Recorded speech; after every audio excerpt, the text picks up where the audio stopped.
Server down, মিলছে না OTP? ঘরে বসে হোয়াটসঅ্যাপেই বুকিং করুন আপনার গ্যাস, জানুন নিয়ম ও নাম্বার। যুদ্ধ পরিস্থিতিতে কেন্দ্রীয় সরকারের পক্ষ থেকে 14 কেজি রান্নার গ্যাসের এলপিজি সিলিন্ডারের দাম এক ধাক্কায় 7 টাকা বাড়ানো হয়েছে। পাশাপাশি সংকট আজ করতে পেরে বুকিংয়ের নিয়মেও বড় বদল আনা হয়েছে। এখন থেকে 21 দিনের পরিবর্তে 25 দিন অন্তর বুকিং করা যাবে গ্যাস। এই পরিস্থিতিতে বাড়িতে বসে ডিজিটাল উপায়ে রান্নার গ্যাস বুকিংয়ের সহজ পথ বাতলে দিচ্ছেন বিভিন্ন সংস্থাগুলি। গ্রাহকদের জন্য হোয়াটসঅ্যাপ ও মিসড কলের মাধ্যমে গ্যাস বুক করার সুবিধা চালু করেছে প্রতিটি গ্যাস সংস্থা। প্রতিটি গ্যাস এজেন্সির নির্দিষ্ট হোয়াটসঅ্যাপ নম্বর রয়েছে, সেখানে শুধুমাত্র একটি হাই লিখে বা বুক টাইপ করে পাঠিয়ে দিলে বুকিং হয়ে যাবে। পাশাপাশি নিজের রেজিস্টার্ড মোবাইল নম্বর থেকে নির্দিষ্ট নম্বরে একটি মিসড কল দিলেও সিলিন্ডার বুক হয়ে যাবে।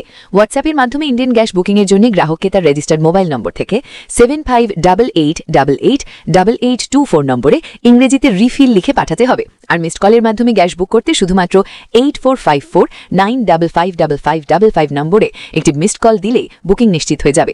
হোয়াটসঅ্যাপের মাধ্যমে এইচপি গ্যাস সিলিন্ডার বুক করতে 9222201122 নম্বরে হাই লিখে পাঠান। এরপর চ্যাটবটের নির্দেশিকা অনুসরণ করুন। আর মিসড কলের মাধ্যমে বুক করতে আপনার রেজিস্টার্ড মোবাইল নম্বর থেকে 9493600222 নম্বরে মিসড কল দিন। হোয়াটসঅ্যাপের মাধ্যমে ভারত গ্যাস বুক করতে ভারত গ্যাসের অফিসিয়াল নম্বর 1800224344 নম্বরে হাই লিখে পাঠাতে হবে। এরপর চ্যাটবটের নির্দেশিকা অনুসরণ করে বুকিং করুন। এরপর ডিজিটাল পেমেন্টের জন্য গ্রাহকরা এইচপিপি অ্যাপ ব্যবহার করতে পারেন। এছাড়াও অ্যামাজন বা পেটিএম এর মাধ্যমে বুকিংয়ের পেমেন্ট করতে পারবেন।